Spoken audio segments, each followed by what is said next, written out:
여러분 안녕하십니까? 이어서 광주 전남권 소식입니다. 우원식 국회의장이 오늘 광주에서 개헌에 대한 5월 단체와 시민사회단체 의견을 수렴하기 위해 간담회를 가집니다. 오 의장은 신극정 5.18 부상자 회장, 윤목현 5.18 기념재단 이사장 등과 만나 헌법 전문의 5.18 정신을 담는 개헌의 필요성과 국민적 공감대를 형성하기 위한 공론 방법 등에 대해 논의할 예정입니다. 한편 광주 MBC는 오늘 저녁 뉴스데스크를 통해 우원식 의장과의 대담을 보도합니다. 한병도 더불어민주당 원내대표가 오는 6월 지방선거와 함께 헌법의 5.18 정신을 담는 원포인트 개헌을 제안했습니다. 한 대표는 어제 국회에서 열린 교섭단체 대표 연설에서 5.18 민주화운동은 대한민국 헌정질서와 민주주의의 근간이라며 헌법 전문 수록을 더 미룰 이유가 없다며 야당의 협조를 요청했습니다. 한편 우원식 국회의장께서 제안한 국민투표법 개정도 빠른 시일 안에 추진하겠다고 밝혔습니다. 보건복지부가 응급환자가 병원을 찾지 못해 떠도는 응급실 뺑뺑이를 막기 위해 복지부가 이송병원을 직접 선정하는 시범사업을 광주와 전라 지역에서 시작합니다.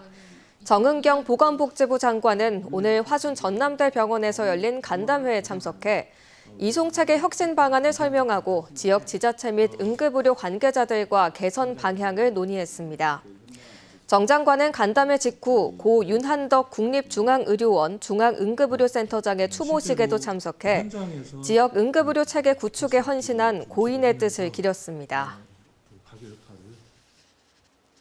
광주시의회와 전남도의회가 광주 전남 행정통합을 공식 찬성했습니다.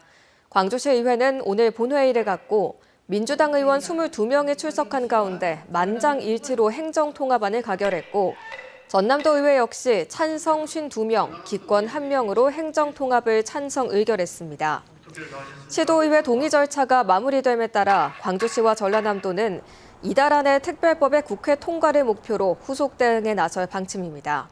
한편 광주시의회 본회의장 밖에서는 교육 관련 단체들이 특별법의 독소조항 삭제를 요구하며 시위를 벌여 고성이 오가기도 했습니다.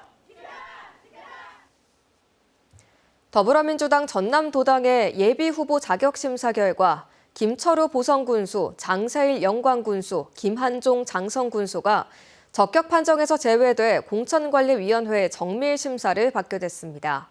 심사에서 제외된 후보들은 48시간 안에 이의를 제기할 수 있으며 민주당은 이를 바탕으로 도덕성과 자격 여부를 더 자세히 들여다볼 계획입니다. 이번 심사에서 전남 지역 입지자 551명은 적격 판정을 받았으나 현역 군수 3명을 포함한 102명은 정밀 심사 대상으로 분류됐습니다. 2년 넘게 이어져 온 한국에너지공과대학교의 총장 공석 사태가 조만간 마무리될 것으로 보입니다. 한국에너지공대 이사회는 오는 6일 오전 서울에서 이사회를 갖고 총장 선임권을 처리할 예정이라고 밝혔습니다. 이사회는 지난 2024년 11월 에너지공대 총장 후보 추천위원회가 공모를 통해 압축한 3명의 총장 후보에 대해 논의할 것으로 전해졌습니다. 광주여대와 남부대, 광주보건대 등 글로벌 오픈 캠퍼스를 조성한 대학들이 성과 공유회를 가졌습니다. 컨소시엄에 참석한 이들 대학들은 지난 1년 동안 지자체 기업과 협력 진행한 글로벌 인재 양성 프로그램의 우수 사례를 공유하고 발전 방향을 함께 모색하기로 했습니다. 특히 지역 전략산업과 연계한 맞춤형 교육과정 확대 등을 통해 외국인 유학생을 유치하는 등 협력 모델을 더욱 고도화하기로 했습니다. 광주에서 태어난 신생아가 증가했습니다. 광주시가 국가통계포털이 발표한 2025년 11월 인구 동향을 분석한 결과 지난해 1월부터 11월까지 광주 지역 출생아 수는 6,017명으로 전년 동기 대비 7.7% 증가했습니다. 광주시는 같은 기간 혼인 건수가 5,421건으로 전년 동기 대비 6.2% 증가했다며 결혼 증가 흐름이 출산으로 이어지고 있는 것으로 분석했습니다.